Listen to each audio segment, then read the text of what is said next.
نماز یہ ایک بہت بڑی عبادت ہے۔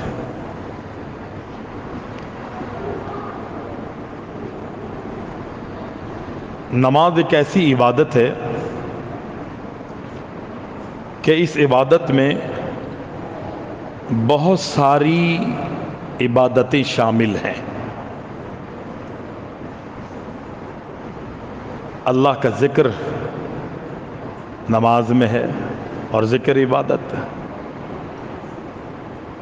اللہ کا شکر کرنا یہ بھی عبادت ہے اور یہ نماز میں موجود ہے۔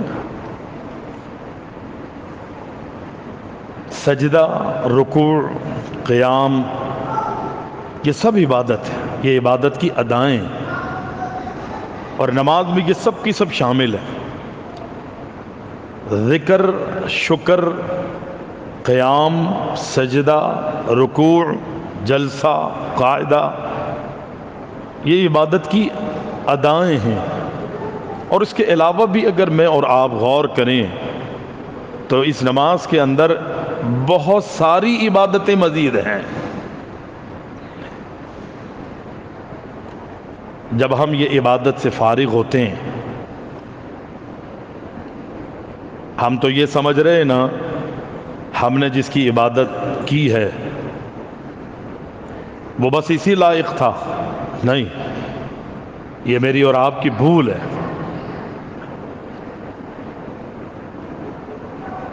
وہ ہستی، وہ ذات جس چیز کے لائق ہے، جس طرح اس کی عبادت ہونی چاہیے تھی یا چاہیے، ہم نے اس کا حق ادا کرنا تو دور کی بات ہے، کوشش کے کاف کی بھی کوشش نہیں کی۔ وہ اتنا عظیم ہے رب العالمین۔ نبی علیہ السلام کا معمول تھا جب اللہ کے محبوب نماز سے فارغ ہو جاتے،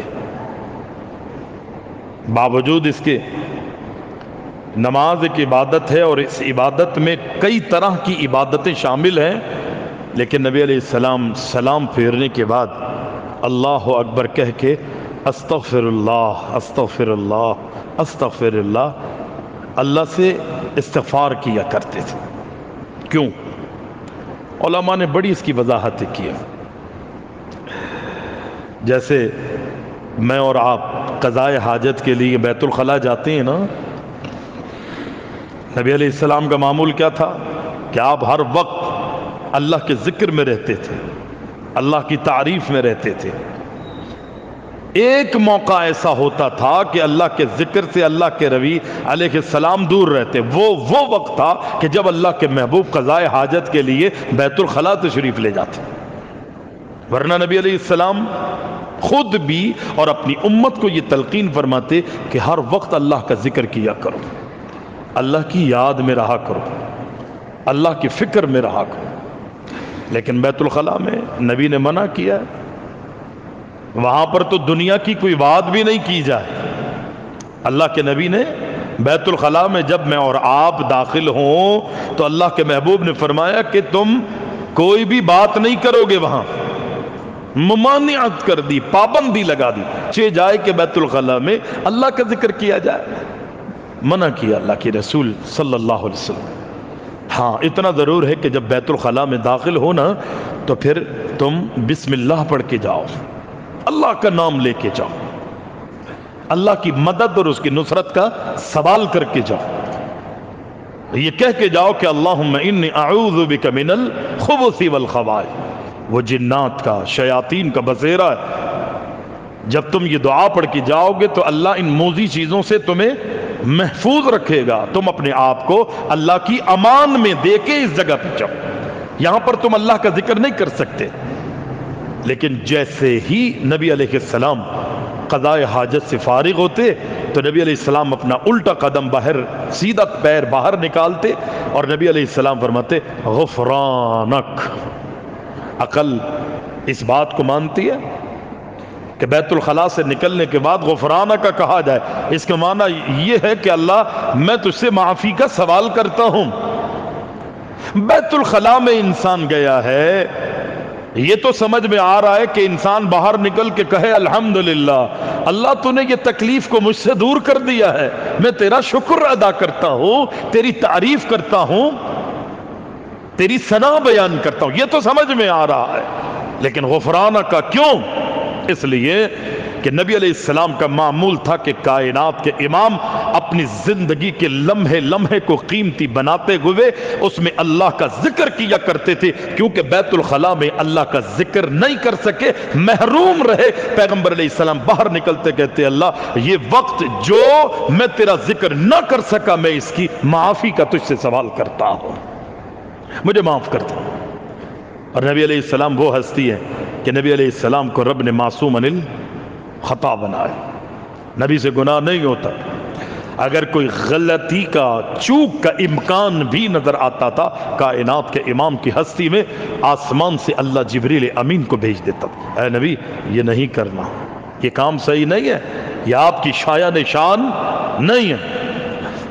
نبی علیہ السلام بیت الخلاء سے نکل کے فرماتے ہیں غفرانک، یہ تو آپ بیت الخلاء سے فارغ ہو کے نکلے، اللہ کے ذکر سے چند منٹوں کے لیے محروم رہے، اللہ کے رسول ذکر نہ کر سکے۔ نماز جو ہے نا یہ تو ہے ہی ذکر، یہ تو ہے ہی شکر، یہ تو ہے ہی اللہ کی ثنا، یہ تو پوری عبادت ہے۔ لیکن اس کے باوجود نبی علیہ السلام سلام پھرتے کہتے استغفر اللہ استغفر اللہ۔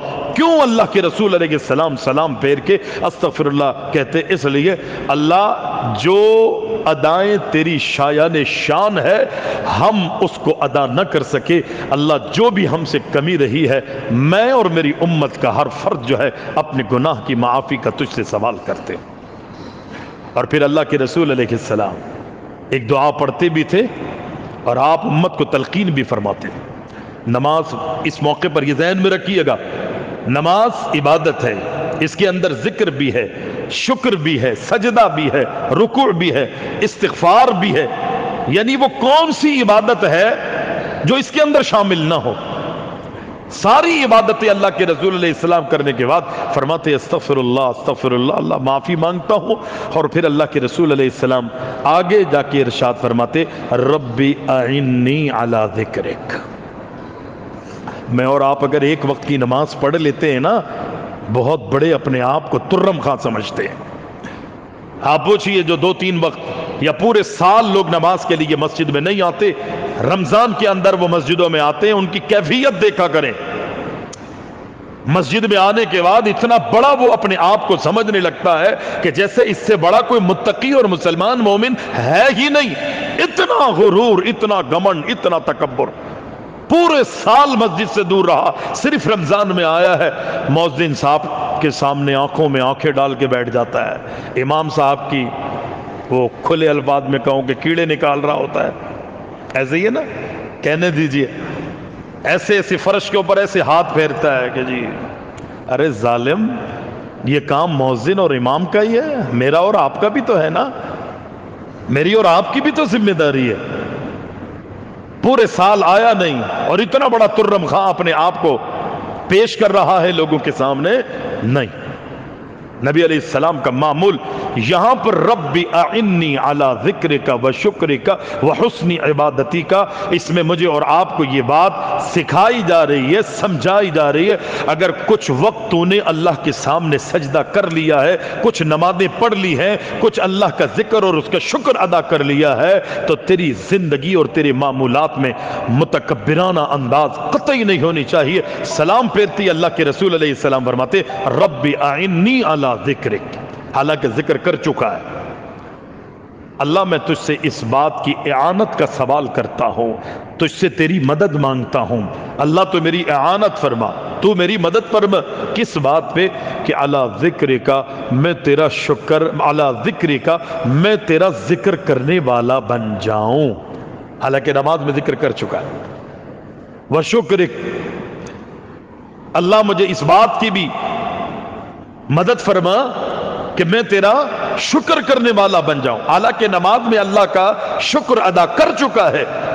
وحسن عبادتک، عبادتوں کے اندر نماز ایک ایسی عظیم ترین عبادت ہے کہ اللہ کے نبی علیہ السلام فرماتے قیامت کے دن اگرچہ حج کا بھی سوال ہوگا، رمضان کے روزوں کا بھی سوال ہوگا، دیگر عبادتوں کے بارے میں اللہ پوچھے گا، لیکن ان تمام عبادتوں میں سب سے پہلے اگر کسی عبادت کے بارے میں پوچھا جائے گا تو وہ تیری نماز کے بارے میں پوچھا جائے گا۔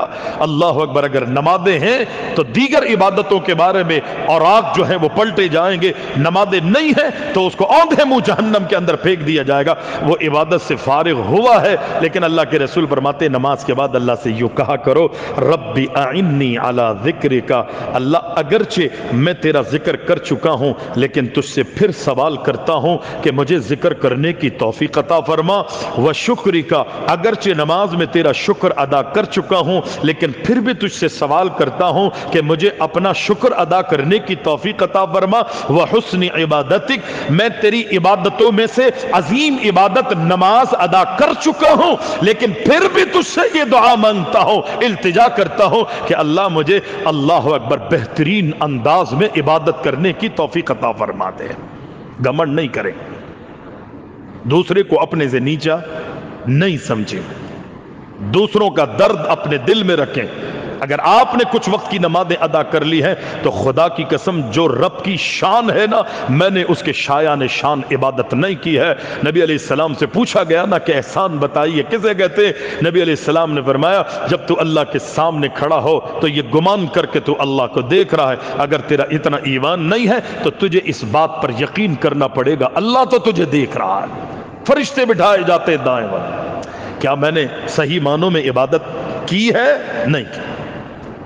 تو کبھی بھی اپنی اداؤں پہ گھمنڈ نہیں کرنا، تکبر نہیں کرنا، دوسرے کو اپنے سے نیچا نہیں سمجھنا۔ اگر رب نے عبادت کی توفیق دی ہے تو رب سے اور مزید سوال کرنا ہے، التجائیں کرنی ہے، رب کے سامنے رونا ہے، اللہ جہاں تو نے ابھی مجھے عبادت کی توفیق دی ہے، یوں سمجھ لیجئے کہ رب اعنی علی ذکرک و شکرک و حسن عبادتی کا جہاں اس کے دیگر معنی ہم کریں گے علماء سے، میں نے سنے ہوں گے اور آپ نے پڑھے بھی ہوں گے، وہاں اس دعا کا ایک معنی یہ بھی ہے کہ ہم اللہ سے عبادت کرنے کے بعد اس عبادت پر استقامت کا سوال کرتے ہیں۔ آج اگر مغرب پڑھ لی ہے تو میں عشاء کا سوال کر رہا ہوں مغرب کے بعد کہ رب اعنی علی ذکرک و شکرک و حسن عبادتک، اللہ مغرب تو پڑھ لی ہے لیکن عشاء کی توفیق عطا فرما دے، عشاء پڑھ لی ہے فجر کی توفیق عطا فرما، فجر کی نماز کے سلام پھیرے یہ دعا پڑھے اور نیت یہ ہے کہ اللہ فجر تو نے پڑھا دی ہے، ہمیں ظہر کی توفیق عطا فرما دے۔ ہمیں ایک وقت کی نماز پڑھ کے اپنی زندگی اور اپنے معمولات میں تکبر نہیں لے کے آنا، گھمنڈ نہیں کرنا، لوگوں میں اپنے آپ کو ممتاز نہیں سمجھنا، لوگوں کو اپنے مقابلے پر ہیچ اور نیچا نہیں سمجھنا، بلکہ لوگوں کا درد رکھتے ہوئے خود بھی عبادت کرنی ہے، اللہ سے مزید توفیق کا سوال کرنا ہے، استقامت کا مطالبہ کرنا ہے اور لوگوں کو دعوت و تبلیغ کرنی ہے اور لوگوں کو حق کے راستے پر لانے کی کوشش کرنی، انشاءاللہ ثم انشاءاللہ اس میں میری اور آپ کی نجات ہے۔ نماز کے بعد معانی کو سامنے رکھ کے دعا کیا کریں، معانی کو سامنے رکھ کے دعا کیا کریں، رب اعنی علی ذکرک و شکرک و حسن عبادتک، اللہ میں اگرچہ ذکر کر چکا ہوں لیکن مزید ذکر کی توفیق عطا فرما، اگرچہ شکر کر چکا ہوں مزید شکر گزاری کی توفیق عطا فرما، وحسن عبادتک، میں عبادت یعنی تیری نماز تیرے آگے جھک چکا ہوں، قیام کر چکا ہوں، رکوع ہو چکا ہے، سجدہ بھی ہو چکا ہے، لیکن اللہ مزید مجھے دین پر استقامت نصیب فرماتے ہوئے مزید عبادت کی توفیق عطا فرما۔ معنی کو سامنے رکھ کے پڑھیں گے انشاءاللہ، مزید اثر میری اور آپ کی دعاؤں میں اور زبان میں اللہ پیدا کرے گا۔ آپ حضرات کو یاد ہے یہ دعا؟ میں ایک دفعہ پڑھاؤں آپ کو، پڑھیں گے؟ جواب نہیں آ رہا، پڑھیں گے؟ پڑھیں گے؟ پکی بات، پڑھیں ذرا، رب اعنی علی ذکرک،